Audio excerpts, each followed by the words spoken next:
are live, ladies and gentlemen, and we're very honored to have Gerald Celente, one of the top trends forecasters on the globe, with us for the next hour. He normally only can join us once a month because he's so busy doing international television and print interviews, but he's come back just after 2 weeks from the last visit because his prediction about Pakistani terror has come true.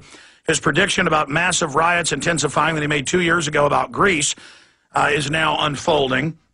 His prediction about the plunging stock market is now unfolding. And another gentleman who's been right on target, Bob Chapman of the International Forecaster, he's joining us in 1 hour as well. Now, in the first hour, I did not get into what I believe went on yesterday, mainly because I'm still studying it. But I do agree with CNBC. Headline, that is ridiculous. This really sounds like market manipulation to me. 9 stocks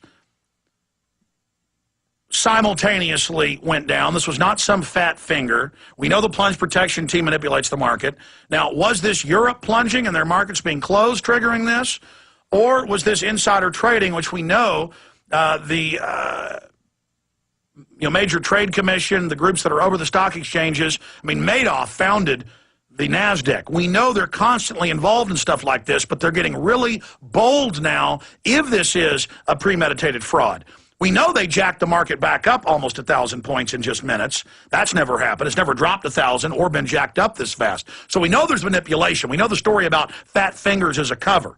But I don't know specifically yet exactly what happened. We know it's staged. We just don't know specifically why. We'll see if Gerald Celente and Bob Chapman do. Gerald Celente, good to have you here with us. Hey, thanks. Joining us via video Skype from New York State. Let's talk about what just happened with the stock market, then we'll get into Greece.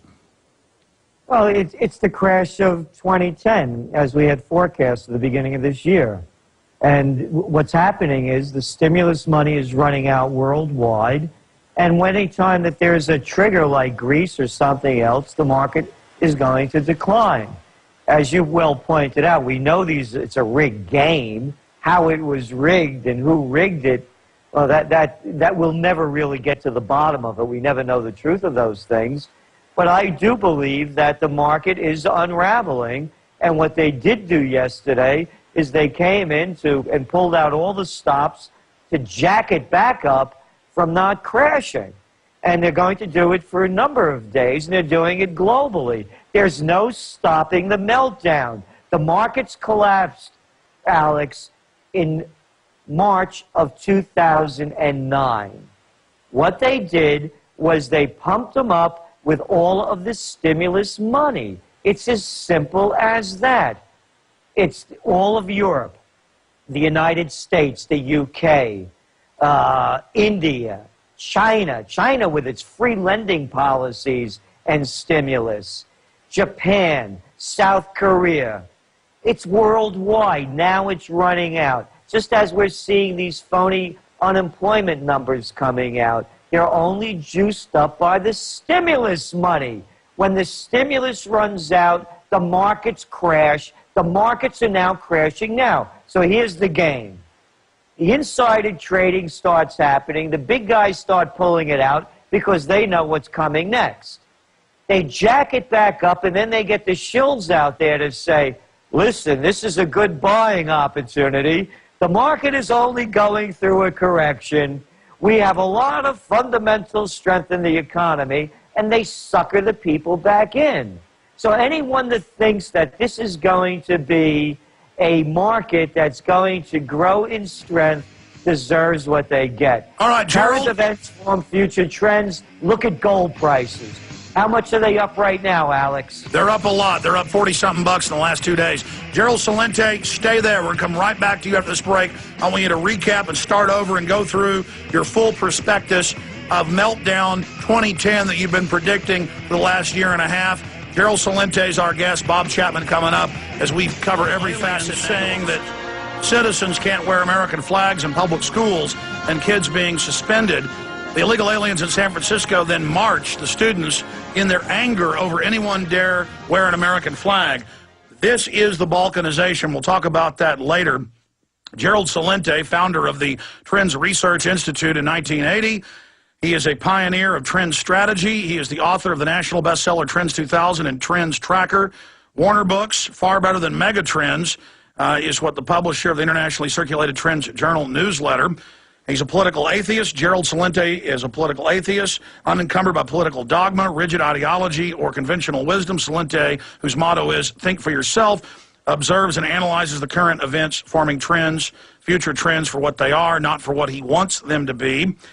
Like a doctor giving a diagnosis after gathering the facts, whether or not you like it, the prognosis doesn't alter the outcome. And we really appreciate him joining us. His website is trendsresearch.com. And I've got to say, he's probably, except for when we have somebody like Willie Nelson on or Jesse Ventura, the most popular guest that we have on this radio show, and we're very honored to have him. Okay, some stations just joined us, Gerald Celente. Break down with your info what happened with the market yesterday.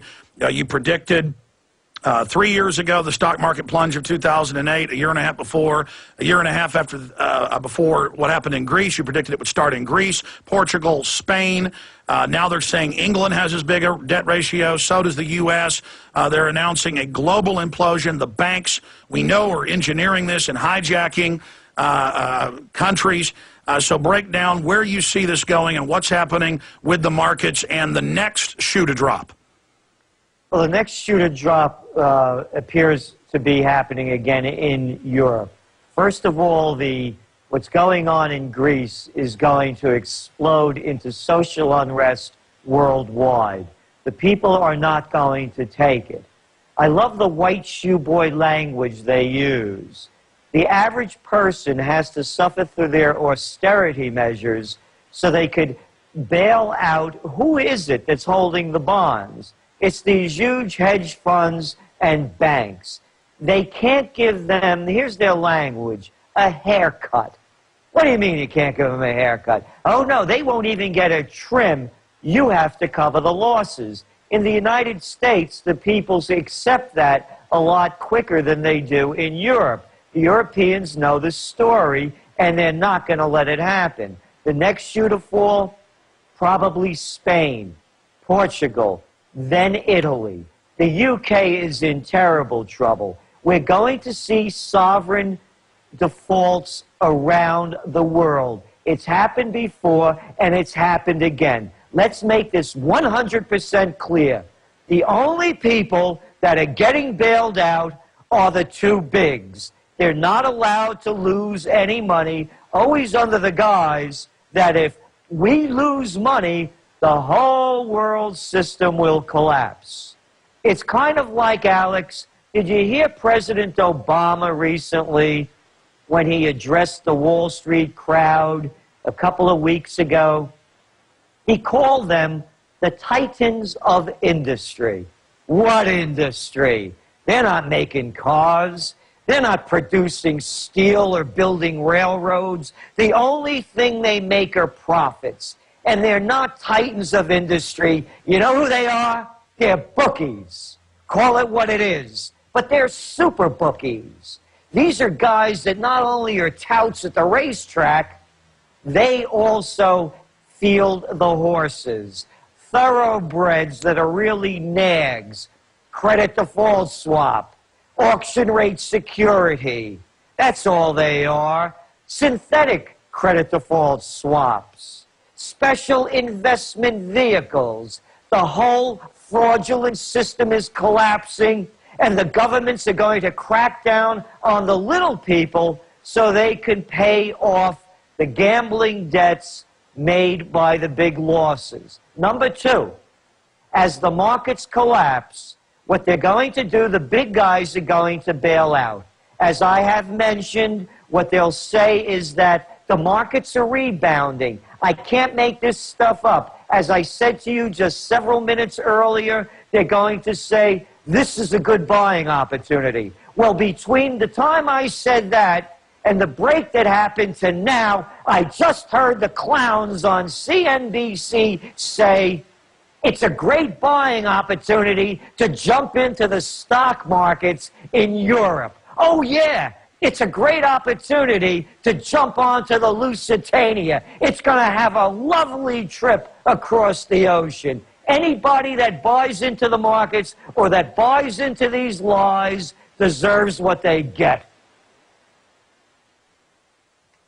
Gerald, I'm just speechless here as you go over this. I mean, we have the Goldman Sachs internal emails. We have the J.P. Morgan internal info. They premeditatedly, going back 4 years ago, sold governments, sold pension funds, sold private individuals derivatives that they knew were worthless while they were preparing to bet against them. And in their own emails, they say this will destroy our competition, but the media is only focusing on the Timberwolf emails with Goldman Sachs when the others are far worse. And now they're announcing, don't worry, we're engaged in financial terrorism, give us unlimited trillions, and we'll bring back the good times. But then separately 2 weeks ago in the Washington Post, the head of the IMF bragged. He said, for rich nations, this was the headline, the good times are over. The party's over. You're not going to be able to retire.